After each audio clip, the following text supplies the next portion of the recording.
Bien, vamos a comenzar con nuestra clase esta semana. Vamos a ver sobre la mortalidad del alma. Nos quedamos, si no mal recuerdo, aquí vamos a ponerlo, nuestras diapositivas. No me recuerdo que nos quedamos acá en el texto de Oseas, capítulo 2, capítulo 6, versículo 2. En este, pues precisamente se habla del artículo que estamos tratando de inmortalidad del alma, la resurrección. Para que haya resurrección necesitamos inmortalidad. Ya lo explicamos eso, entonces vamos a ir a lo siguiente. Y es un poco de los argumentos que manejan las otras escuelas.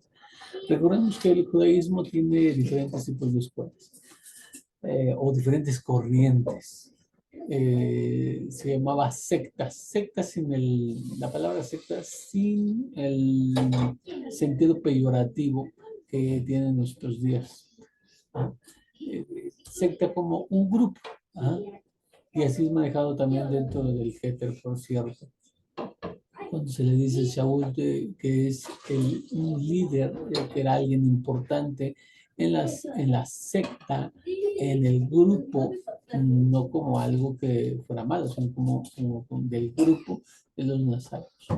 Bueno, según lo que vimos también, ya hace un tiempo, vimos en los diferentes tipos de judaísmo, los saduceos. Bueno, vamos a tratar un poco de esto porque es contra los herejes.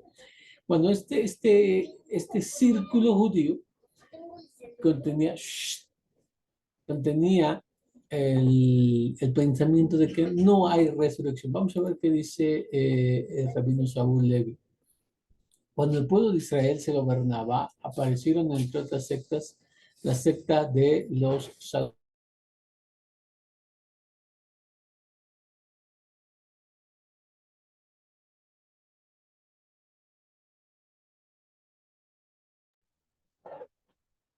Ellos los oprimieron con fuerza y nadie pudo frenar su crecimiento y enriquecimiento hasta la pérdida del gobierno. Los saduceos contradijeron algunas tradiciones. Un bendito no los exterminó con su providencia particular, ni con guerras, ni con inquisición, sino con su espíritu. Entonces, a pesar de esto, los evangelios que salieron después trajeron guerras y discordias de unos contra los otros y nunca acabaron hasta el día de hoy. Bueno, en su libro, pues nos dice uno de las explicaciones de por qué los saduceos, pues no fueron, este, no acabaron por ejemplo, con una guerra o algo así que le llamaría la providencia particular, sino con su espíritu. La secta de los fariseos junto a otros grupos desaparecieron del mapa después de la destrucción del Sagrado Templo. Entonces dice, continúa con aquello y dice, ¿cuáles fueron? Dice que en los evangelios, bueno, marca así los evangelios, aunque va a decir los hechos, pero bueno, hechos también puede ser considerado como la segunda parte. De hecho, es así, ¿no? Considerado como la segunda parte de la fuente de Hillel. ¿Ah? Porque así mismo lo dice, ¿no? En el tratado anterior, en el primer tratado, fue los hechos y los dichos de nuestro Santo Maestro, y en el segundo, pues trata de los hechos y los dichos y un poco de la historia que continuó después de la ascensión del mismo. Ajá. Dice que trajeron, hay discordia, bueno, va a ver qué tipo de discordias había.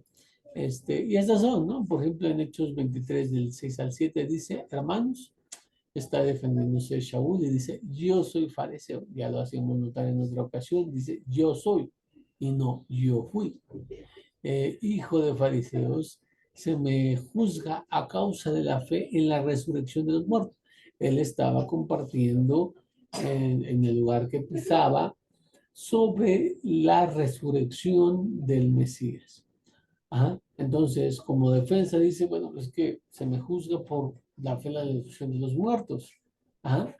O sea, yo como fariseo que cree en la resurrección de los muertos, ahora vienen y me juzgan por esa fe Y aquí dice el mismo La Fuente, cuando dijo eso, hubo una disputa entre los saduceos y los fariseos. Los fariseos decían, pues es cierto, ¿no? ¿Cómo lo vamos a juzgar por algo que en él? Y los saduceos decían, no, no existe. Y la asamblea se dividió. Bueno, los hombres malignos no faltaron, según lo que dice el rabino, que quisieron negar el principio de la resurrección de los muertos. Los saduceos se cuenta como una de las muchas clases de estos hombres que negaron la inmortalidad de las almas. No creyeron tampoco en la resurrección. Ah, este, la discordia que menciona el rabino, la encontramos ahí en la que acabamos de leer, en el libro de los Hechos, cuando Shaul se dio cuenta que parte del Sanedrín eran miembros de los saduceos y la otra parte eran miembros de los fariseos. Entonces, pues, expresó lo que ya hemos leído. El sumo sacerdote en ese tiempo fue Ananías, del nuevo linaje babilónico de los altos sacerdotes saduceos, que significa literalmente, saduceos, que significa literalmente los descendientes de Sadoc, ajá, cuya influencia creció con los enriquecimientos eh, que tuvieron algunos judíos retornando de Babilonia y que reconstruyeron el templo. Una de las cosas importantes a mencionar, no sé si ya lo hemos mencionado, es que saduceos, eh, hay buenas traducciones, por ejemplo, la de Julio Lara,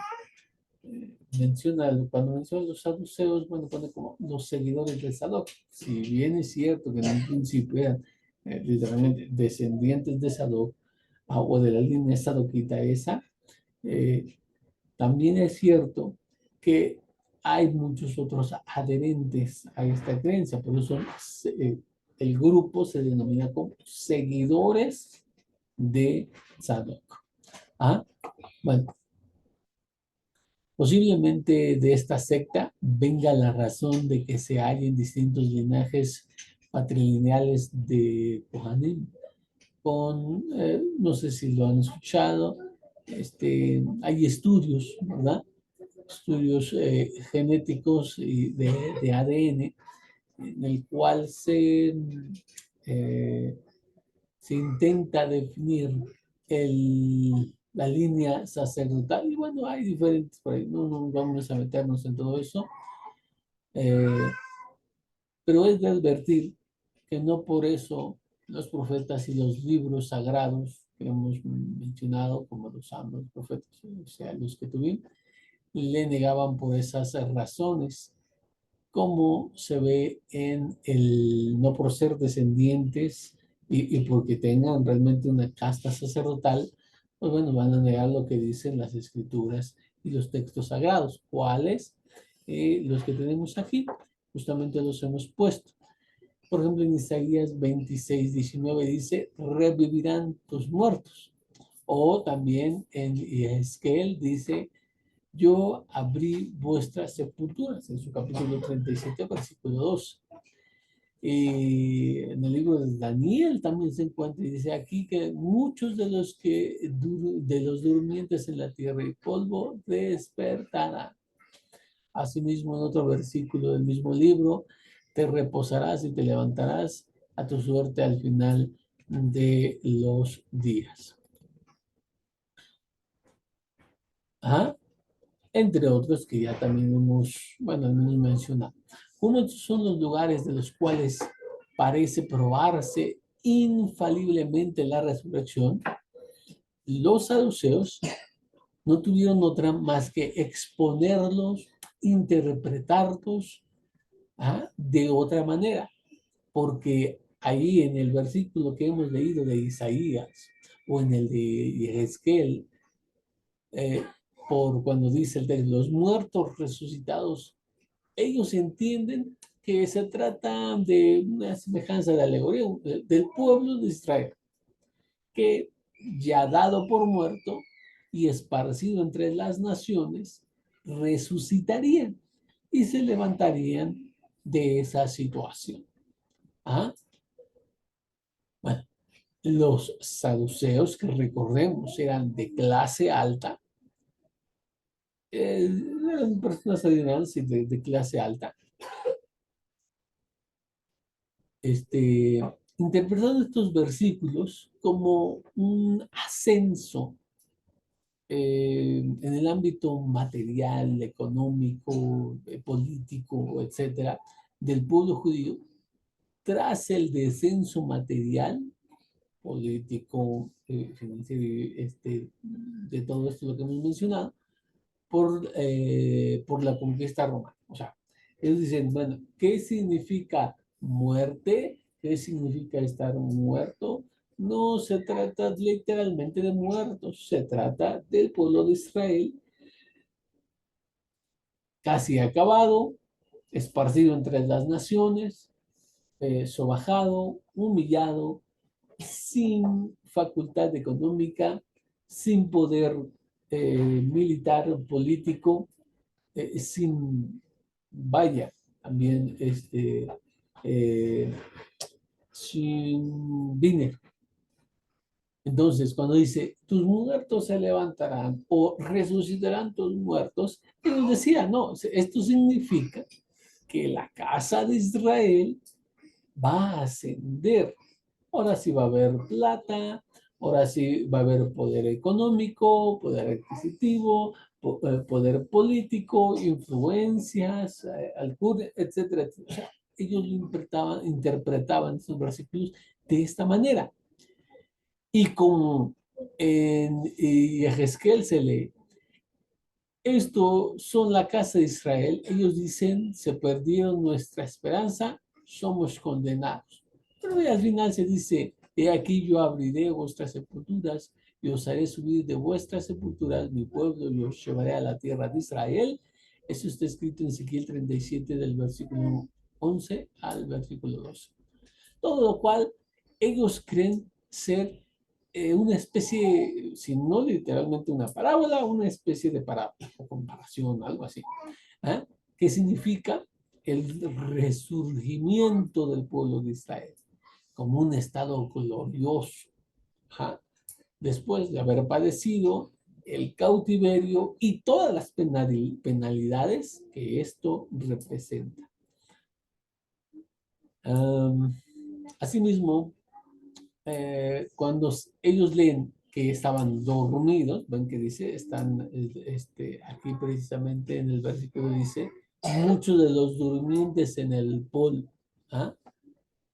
este,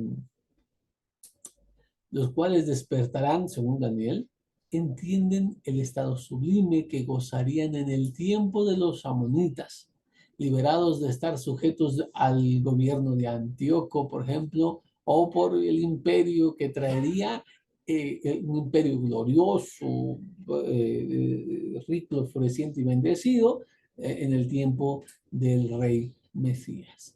¿Ah? Y sobre el versículo último que tenemos aquí, en de te reposar, te levantarás a la suerte final de los días, ellos pues interpretaron diciendo que aquellas son las palabras de Daniel, el profeta, con las cuales persuade a todo inteligente o que tenga capacidad de razonamiento, que repose de andar escudriñando, queriendo el fin de los días, o es decir, la época mesiánica, los días del Mesías. Hasta quien tenga la suerte de venir en esos días, lo goce. Esto es lo que según ellos quiere decir y estará suerte en el fin de los días.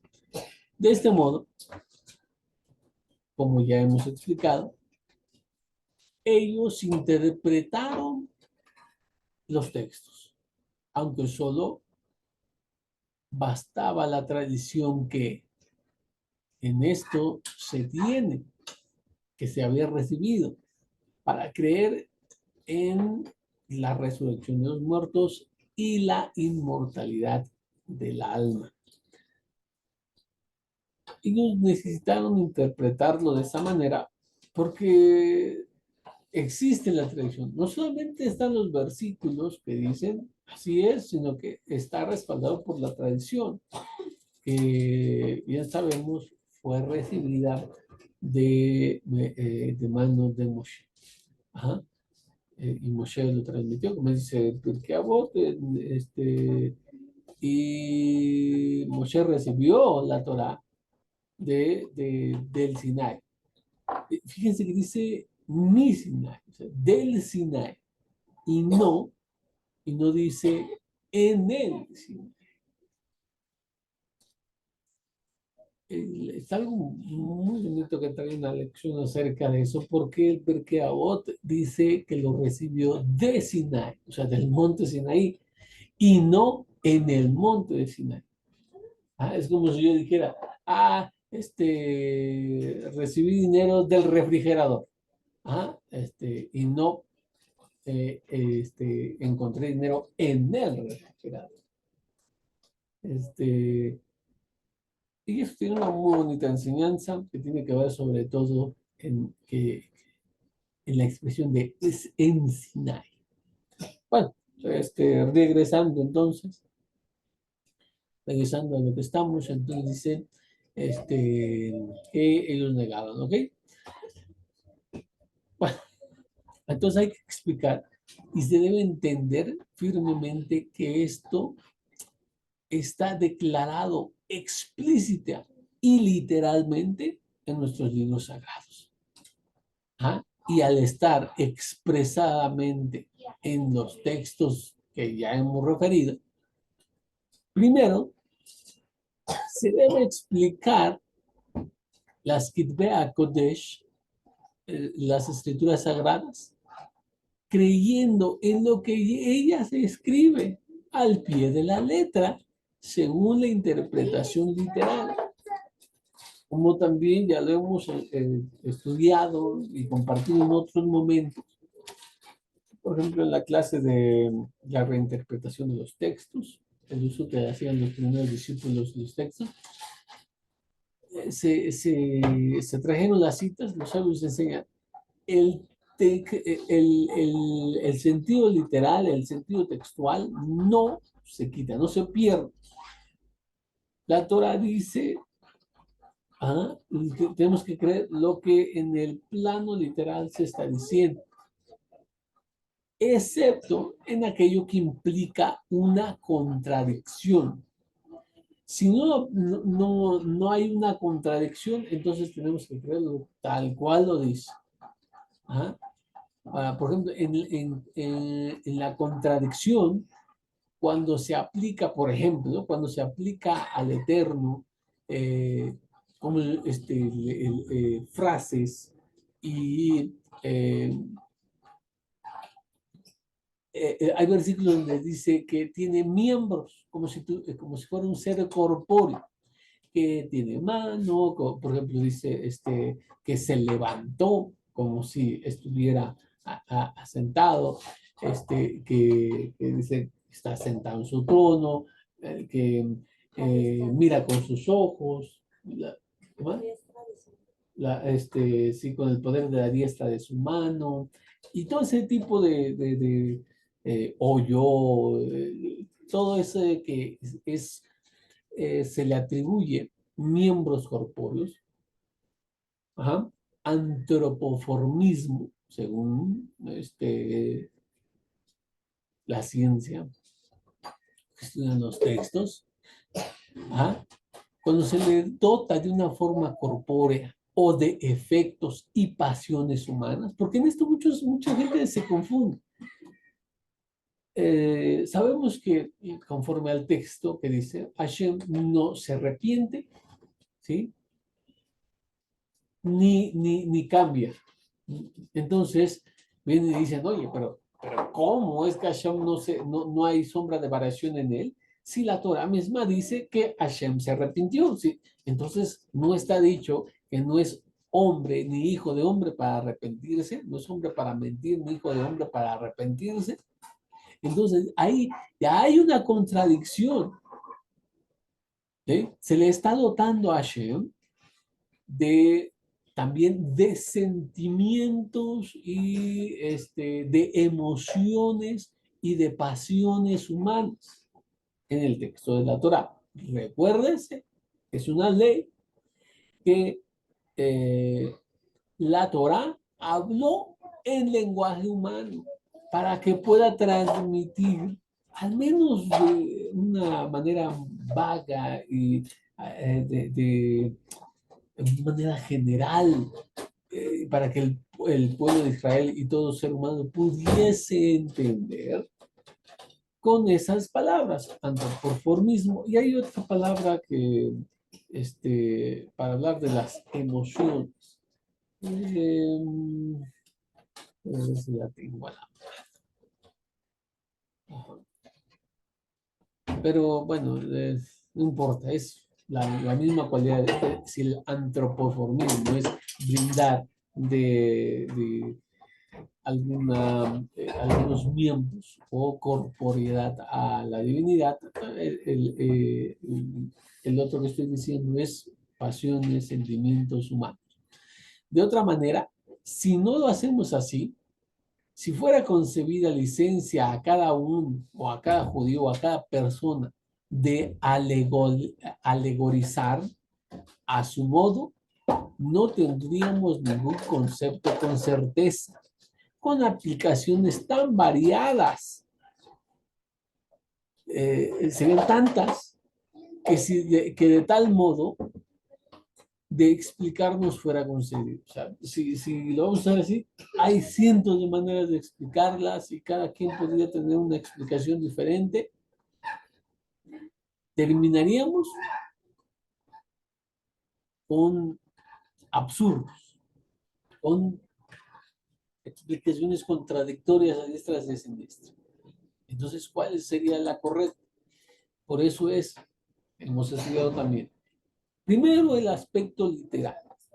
Y se tiene que creer, se tiene que estudiar, se tiene que enseñar en ese aspecto. El primer nivel, el Peshat. No nos debemos abandonar ni quitar nuestros pies de él. Ajá.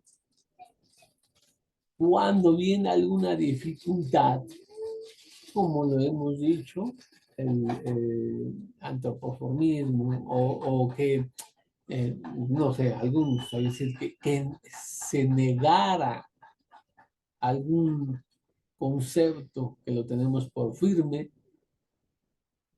entonces es el momento de buscar una explicación. Por ejemplo, vamos a ver, si no creemos, no enseñamos que el primer versículo de la Torah, el primer capítulo dice, Hashem creó el cielo y la tierra. Es literal, Hashem le creó el cielo y la tierra, punto. Si fuéramos como los saduceos, bueno, esto se trata de, bueno, entonces entenderíamos con la creación del cielo y la tierra y en Bereshit entenderíamos el levantamiento de una nación. Como cuando Isaías compara las restauraciones de Israel a unos cielos nuevos. Por las nuevas estrellas entenderíamos la ley, que es comparada a la luz, por el pararse del sol, no sé si recuerdan de Yoshua, eh, hay un milagro y dice que se para el sol y todo esto. Bueno, en eso diríamos, entenderíamos el levantamiento de un imperio, o la destrucción de algún reino que se compara al sol, según el profeta. Se puso el sol en un día, o por no tomar en la mitzvah. Acuérdense que hay una mitzvah que dice, cuando vayas por el camino y encuentres una madre con sus polluelos o una madre con los huevos, está en Devarim 22:7, entenderíamos que en la guerra, por ejemplo, los viejos no deben morir junto con los jóvenes. ¿Por qué? Porque estás diciendo, no debes tomar los dos, debes dejar ir a la madre y quedarte a los pichuelos o a los huevos. si dijéramos todo es alegórico, tienes que entender otras cosas, bueno, pues podrías entender por ahí que se trata de que no debes matar a los viejos con los jóvenes. Entonces tendrías que dejar ir a los jóvenes, perdón, a los viejos y a los jóvenes sí los puedes matar. Ajá. Pero está escrito en Hoshea Naví, en el capítulo 10, versículo 10, 14. Es más, vamos para allá. Si me permiten, vamos para allá. Ah,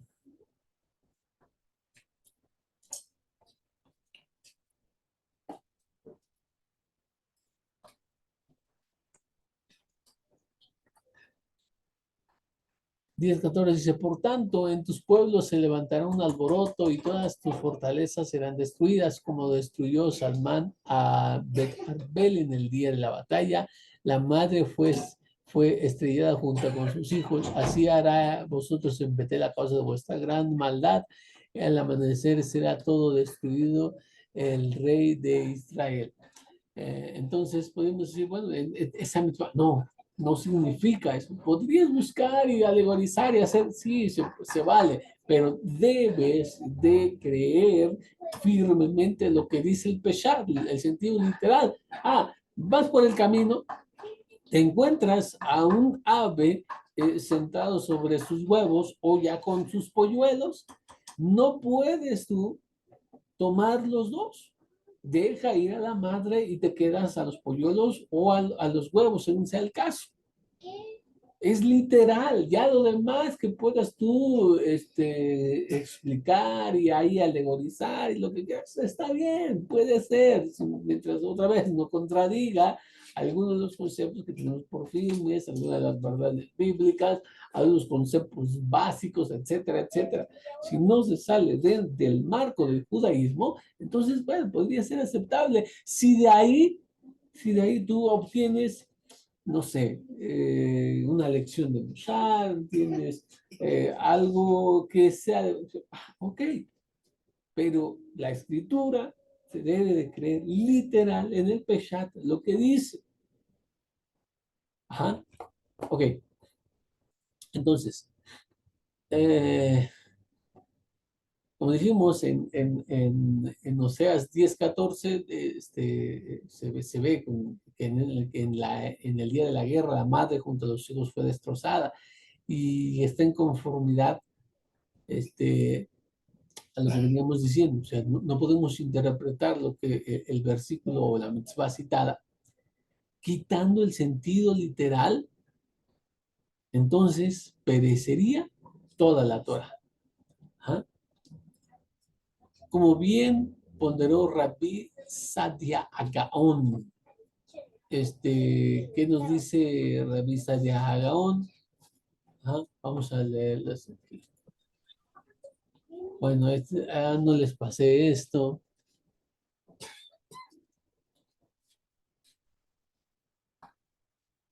Entonces, primero debemos explicar las Sagradas Escrituras creyendo lo que en ellas se escribe al pie de la letra según su interpretación literal. Y perdón que lo vuelvo a repetir, pero creo que es importantísimo. ¿Ah? Primero debemos de creer lo que se escribe en la Torá o en nuestros libros sagrados al pie de la letra según la interpretación literal, excepto en aquello que implica una contradicción a lo ya establecido, que tenemos por ciertos conceptos, principios de fe, conceptos básicos, etcétera, etcétera, verdades establecidas. Ajá. Bien, entonces ya explicamos por qué debe ser eso. Eh, Aunando en lo que dice Sadia Gaon, dice, un hombre inteligente siempre debe tomar las escrituras de acuerdo con el sentido literal de las palabras. Es decir, eh, lo que es comúnmente aceptado por los habitantes nativos de su idioma. Esto también me parece a mí muy, pero muy importante, digno de destacar. Ajá. Pero si uno ve que el discurso en el sentido plano de sus palabras cae bajo una de las cuatro cosas que hemos mencionado, un conflicto con el sentido común. Dos, atributos antropomórficos. Por ejemplo, el ojo de Dios, la mano de Dios. Un error deliberado a primera vista o un significado aparente modificado por una autoridad precedente. ¿Ah? Por ejemplo, peri etz hadar es igual al etro. Vamos a explicar un poquito acerca de lo que está diciendo Sadia Agam. Ajá. Sadia Agam dice, hay cuatro cosas que te deben impedir interpretar o entender literalmente lo que la escritura te está diciendo. O sea, si la Torah te está diciendo, oye, te encuentras por el camino un pájaro, una ave con sus polluelos o con sus pichones. Deja ir a la madre y tú te puedes quedar con los pichones. Bueno, entonces, ahí lo debemos entender. Literalmente, a menos de que tengamos cuatro cosas que haya cuatro cosas. Uno, un conflicto con el sentido común. Hay que tener sentido común. O sea, a veces se caen en creer cosas que no están bajo la razón. Lo que Rabbi Abraham Ben Rambam nos decía, creer cosas alejadas de la realidad. No podemos hacer eso. Hay que plantar nuestros pies sobre la tierra, en primer lugar. Segundo, atributos antropomórficos. Cuando se trata de Hashem y que le brindas, que se dice la mano, el ojo, lo que ya dijimos, o que Hashem dice, y se arrepintió del mal que iba a hacer a su pueblo, y entonces mucha gente, vuelvo a decir, mucha gente y de hecho me ha preguntado, ¿qué significa este versículo? Porque si Hashem no se arrepiente, si no es hombre para mentir, ni hijo de hombre para arrepentirse, entonces, ¿por qué en un versículo tengo aparentemente que Hashem ordena mentir, o en otro que dice que se arrepiente y que cambia de decisión? Entonces, ¿qué es? Entonces hay un conflicto con los atributos que se le dan a Hashem. Entonces ya no puedes interpretarlo literalmente. Luego, el error deliberado a primera vista. Entonces dices, bueno, esto no puede ser. O sea, aparentemente, a primera vista parece que niega la resurrección, entonces no puede ser.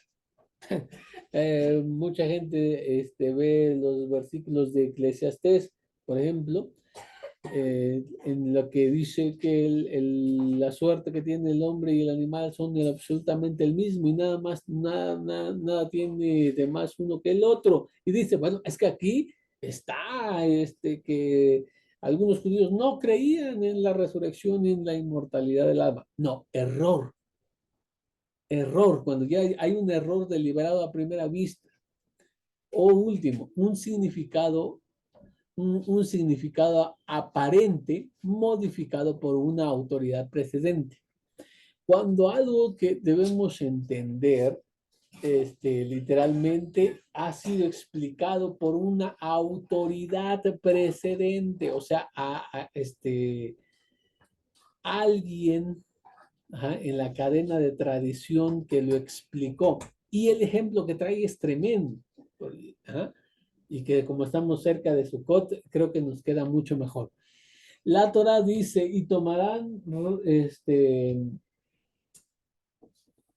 palmas, eh, y bueno, para hacer Sukkot.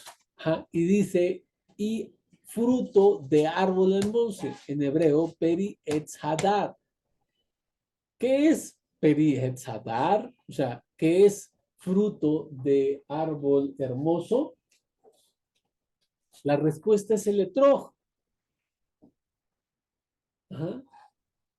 Y la Gemara viene y nos dice que por qué es el etrog y por qué no es esta fruta o por qué no es la otra fruta y esto.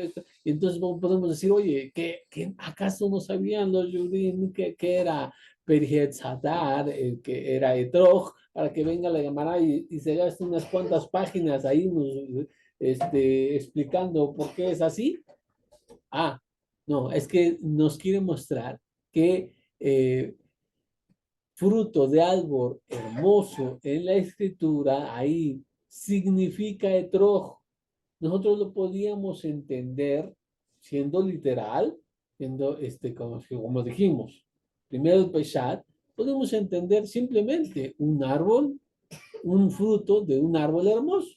Y si yo digo, para mí un árbol hermoso es la higuera o es la granada, y entonces, bueno, pues, entonces puedo hacerlo con Arbaminin, en lugar de troja, hacerlo con una granada. No, no.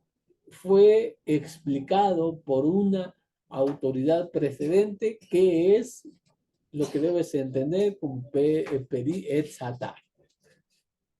Cuando no existen estas cuatro circunstancias, entonces tenemos que interpretar, entender la escritura tal cual lo tenemos en el nivel simple del Peshat. ¿Ah? Entonces debes saber que el discurso no es literal, si cuenta con una de estas cuatro categorías que ya dijimos, sino que contiene una o más palabras que son metafóricas. Del mismo modo, Onkelos y Rashi primero se inclinaban por el sentido literal a menos de que la razón se oponga y lo niegue. Y viene y cita estos dos trabajos de Rashi y también la traducción de la Torá al arameo, como conocemos como el Targum Onkelos. Muy bien.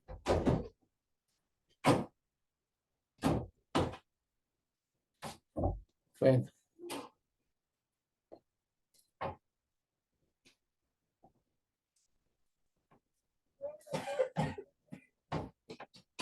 Bueno, entonces, como hemos dicho, el milagro de la resurrección de los muertos no tiene más de sobrenatural que lo demás y está conforme a la razón, como hemos demostrado anteriormente. ¿Qué razón o qué causa hay que puede impedirlo o negarlo? ¿Acaso no es poderoso el que hizo los demás milagros para hacer este último milagro de la resurrección? Junto con esto, aunque en algún modo se puede exponer el texto de Isaías de un modo parabólico, ¿ah?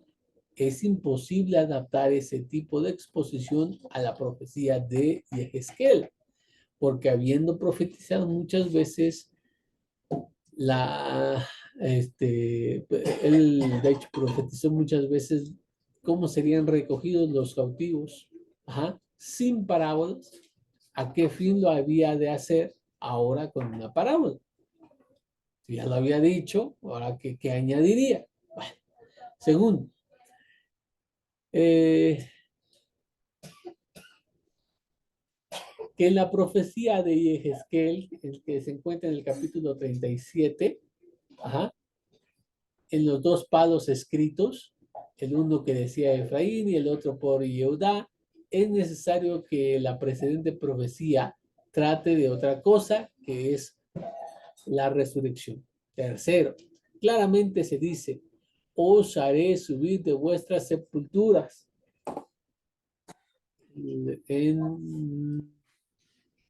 Vamos a ponerlo aquí.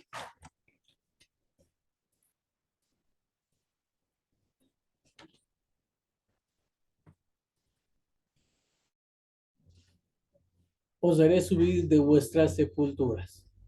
Ajá.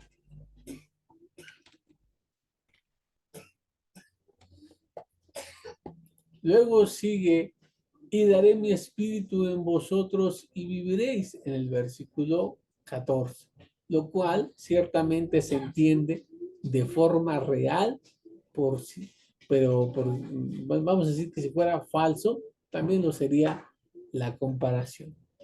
Pues asimismo, no se puede dar otro sentido al último versículo de Daniel, porque o por aquel fin se entiende los días del Mesías, o el fin universal. ¿De qué estamos hablando para los que acaban de llegar? Estamos hablando de estos versículos que leímos. En el 30, en Isaías revivirán tus muertos, Isaías 26, 14, 26, 16. Abriré vuestras sepulturas en el 37, 12, que dice en el 14, que les daría, eh, ¿cómo dice? Daré mi espíritu en vosotros y viviréis. Y en estos versículos de Daniel, el versículo 2 y el versículo 13 del capítulo, ambos del capítulo 12, según los saduceos lo entendían como el fin de los tiempos, la era mesiánica, ¿no? En los días del Mesías. También le podemos decir que el fin universal de todos los seres humanos. Ajá. Bueno, el fin universal de todos los seres humanos es la muerte, ¿cierto? Allí después de decir el ángel a Daniel que descansaría después de la muerte en el mundo de las almas, dice que se levantará otra vez a gozar fortuna, lo cual ¿dónde dice? En el 12, 13 dice, te reposarás y te levantarás. Te reposarás es la muerte y te levantarás a tu suerte al final de los días. Eso habla del tiempo futuro. Dice que se gozará otra vez, ajá, lo cual nunca será, nunca será si no existe la resurrección de los muertos. Allí le fue prometido que resucitaría para bien y gloria eterna. Pero la causa que movió a los saduceos a semejante error, según se trae en nuestras fuentes, y la vamos a citar, está escrito en Abod de Rabbi Natán. Aquí está. Ya lo habíamos visto, esto también, me regresé un poquito para los nuevos. Abod de Rabbi Natán, 5.1, y he tomado también del Pirkei Avot, capítulo 1, Mishnah 3, dice, ¿qué dice ahí? No seas como los siervos que atienden a su amo solo con la condición de recibir salarios, más bien sean como los siervos que atienden a su amo sin condición de recibir recompensa, y deja que el temor del Creador de los cielos sea sobre ti. ¿Ah?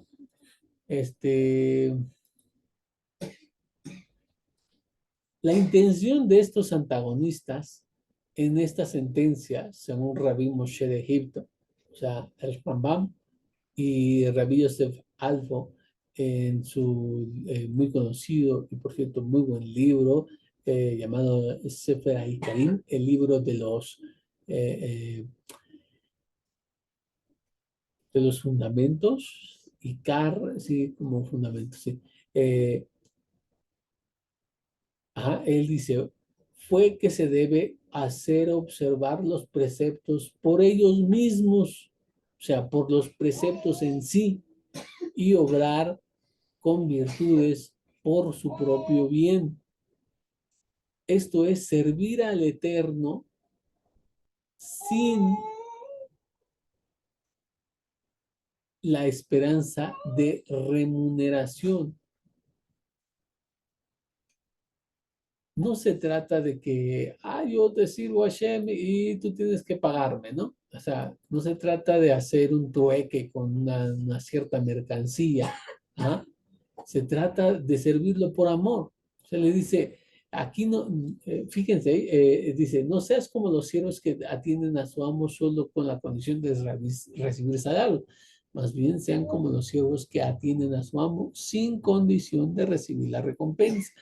Podemos caer en esto, de que Hashem, yo hice tantas mitzvot, me merezco tener salud, me merezco tener Parnasa Tová, merezco tener un auto nuevo, merezco tener esto, merezco, tú tienes la obligación de darme, porque yo ya te di. Esto no es Hashem no es una clase de genio que tú frotas la lámpara, pides y se te concede. Esto no es así. Eso es lo que el Jajam trata de expresar con este dicho. No seas como un siervo que solamente vas a servir por salario.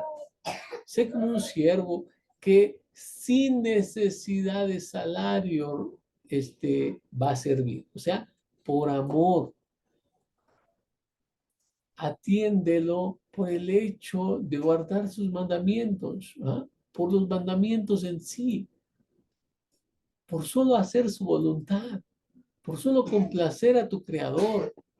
O como dice Isaac Abravanel, pedaz, es decir, premio, que se entiende como el premio corporal.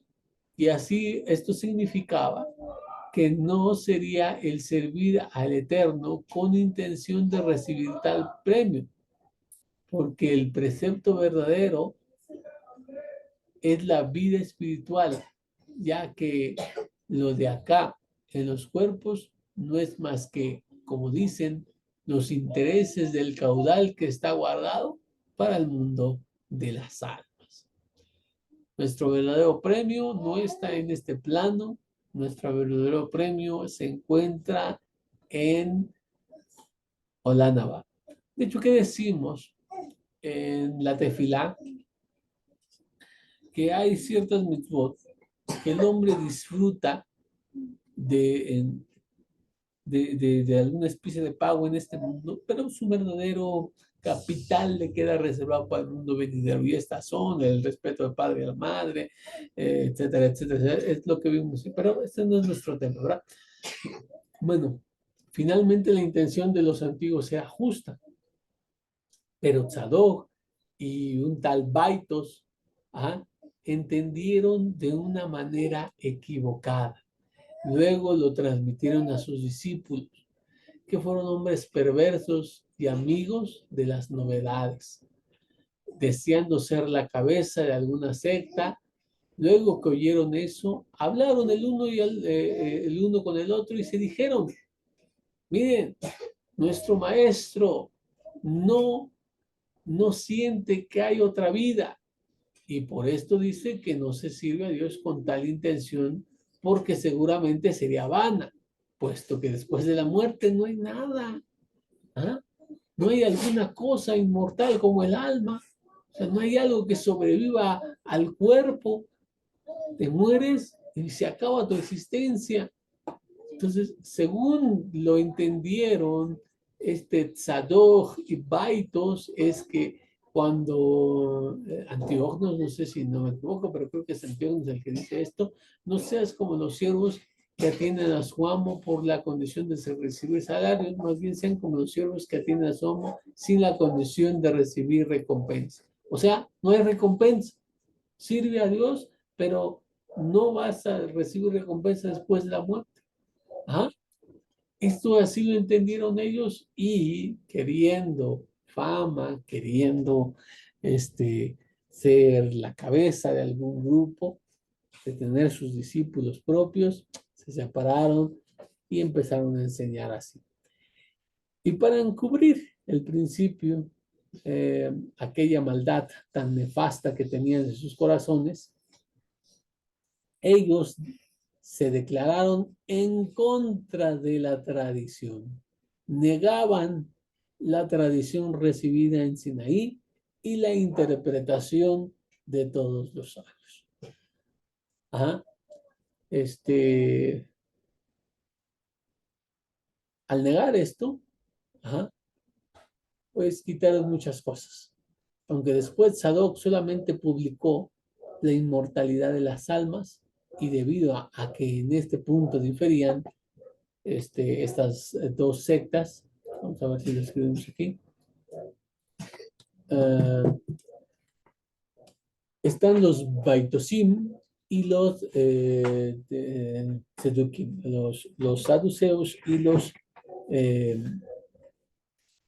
Baitosim, los baitoseos, los saduceos y los baitoseos, ¿sale? Entonces, Sadoc Dijo, no hay resurrección de los muertos, pero después, sí dijo, sí hay inmortalidad del alma, pero no hay resurrección. O sea, sí sobrevive el alma al cuerpo, pero hasta ahí. No se va a levantar de nuevo. Y en cambio, Baitos enseñó a sus alumnos, no hay resurrección y tampoco hay inmortalidad del alma. Ajá. Debido a que diferían en estos dos grupos, en esta cuestión se les nombró a estos grupos con el nombre de sus fundadores. De Tzadok salieron los saduceos y de Baito salieron los baitoseos. ¿Ah? Bueno, Rabí Azaria Adomí este, dice que los baitoseos, ajá, cuyo nombre es compuesto de Bait y de Esei, ajá, Bait y Esei, es decir, los esenios, según Rabí Azaria Adomí, que los baitoseos serían los esenios, los cuales convenían en todo, aunque fueran numerosos. Debían ser contados como una sola clase, según él, Rabí Azaria Adomí, los baitoseos y los saduceos están de acuerdo en todo, y por tanto, pues él los agrupa, ajá, como uno solo. Pero realmente no hay evidencia de que los esenios negaran a los espíritus, como lo hacían estos grupos, porque eh, pues según eso negarían la Torá dada por Moshe, lo cual en diversos lugares se menciona de los ángeles, por ejemplo, y es cosa cierta que ellos no negaban las escrituras según nos consta en el Talmud. Los antiguos sabios, en tanto estiman la creencia de este principio, acentuaron esto en el capítulo 10 de Mishnah Sanhedrin. Ajá, bueno, regresando un poquito, los esenios sí creen en demonios, tenemos ahí salmos de exorcismo, por ejemplo, tenemos creencia en ángeles, demonios y todo esto, entonces está también resurrección, inmortalidad del alma, castigo post-mortem, etcétera. Entonces nosotros no lo pondríamos en el mismo grupo. Bueno, para continuar ya y no hacerlo tan largo, en la Mishnah Sanhedrin, los sabios dicen de la siguiente manera: todos los israelitas tienen porción en el mundo venidero. Y estos son los que no tienen porción en el mundo venidero. O sea, primero de entrada dice todos. Ajá. Como nación, todos tienen parte en el mundo venidero. Bueno, pero dice también, ajá, que hay ciertos individuos en el pueblo de Israel que no tienen esta parte en Olanaba, Helech Olanaba. Y es estos, aquellos que sostienen que la resurrección de la Torá, de la resurrección de los muertos no está en la Torá, o sea, no creen en la resurrección de los muertos. Dos, que la Torá no es del Sinaí, o sea, que la Torá no fue recibida en el monte Sinaí. Y tercero, los epicúreos, en hebreo apicorosim.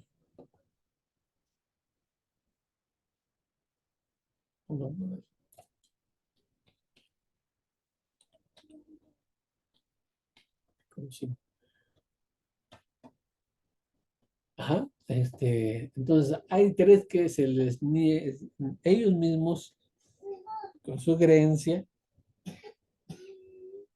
se niegan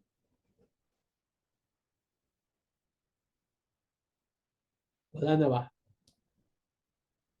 Y el primero que menciona, fíjate que el primero que menciona no es que la Torah viene del Sinai, sino que la resurrección, nuestro tópico, el que estamos teniendo, la resurrección es de la Torah, la resurrección de los muertos. Esta sentencia de los sabios antiguos van fundadas en una opinión reconocida de ellos, la cual es que ningún pecado puede borrar las buenas obras una vez que se han hecho. O sea, ¿por qué todo el pueblo de Israel tiene una parte del mundo venidero? Porque existe la tradición de que un pecado no puede borrar las buenas obras que se hayan hecho. También hay otra opinión por ahí, ¿verdad? Que dice que, que una verá cancela una mitzvah, y etcétera, etcétera. Bueno, pero aquí, volviendo a lo nuestro, ajá. Entonces, según ningún pecado puede borrar las buenas obras que alguna vez ya se hayan hecho, ni menos se descuentan las malas por las buenas. Pero el que tiene algunas faltas, las purgas, o las paga primero y después ya depurado puede gozar felizmente el premio de las buenas obras, como claramente escribe el Midrash Shecher Tov, que vamos a ver en nuestra siguiente diapositiva. Dice, está en Midrash Teilim, dice, hay un hombre que tiene 10 buenas acciones y 10 faltas, y dirá que no quiere el premio de las buenas acciones, ni el castigo de las faltas, sino que se pesen unas con otras entre sí. Ya, imagínate, están en el juicio divino, ¿no? Y pesan. A ver, por un lado, o sea, pecados, transgresiones de un lado, y mitzvot por el otro. Entonces, el ejemplo básico, claro que no va a ser así, ¿verdad? Tenemos muchísimos más, pero el ejemplo aquí del Midrash pone 10 y 10. Entonces, 10 y 10. Entonces dice Hashem, bueno, por las 10 mitzvot, las 10 transgresiones que hiciste, vas a pasar un ejemplo, nada más ese ejemplo. 10 minutos en Gainom. Y bueno, pues entonces por las 10 mitzvot vas a tener este premio, tal, ¿no? Y entonces dice, no, no, no, yo, ¿qué crees, Hashem? ¿Qué te parece? Son 10 y 10, son lo mismo, que se cancelen. O sea, no paso al Gaino, pero tampoco recibo mi premio, pero tampoco paso al Gaino. ¿Qué te parece? Y el Santo Bendito no lo hace, sino que primero le deducen sus faltas y luego le da la recompensa de sus buenas acciones. Primero dice, castigamos por tus saberes. Y después le damos la recompensa por las buenas acciones. Bueno, entonces vamos a dejarlo aquí por esta ocasión.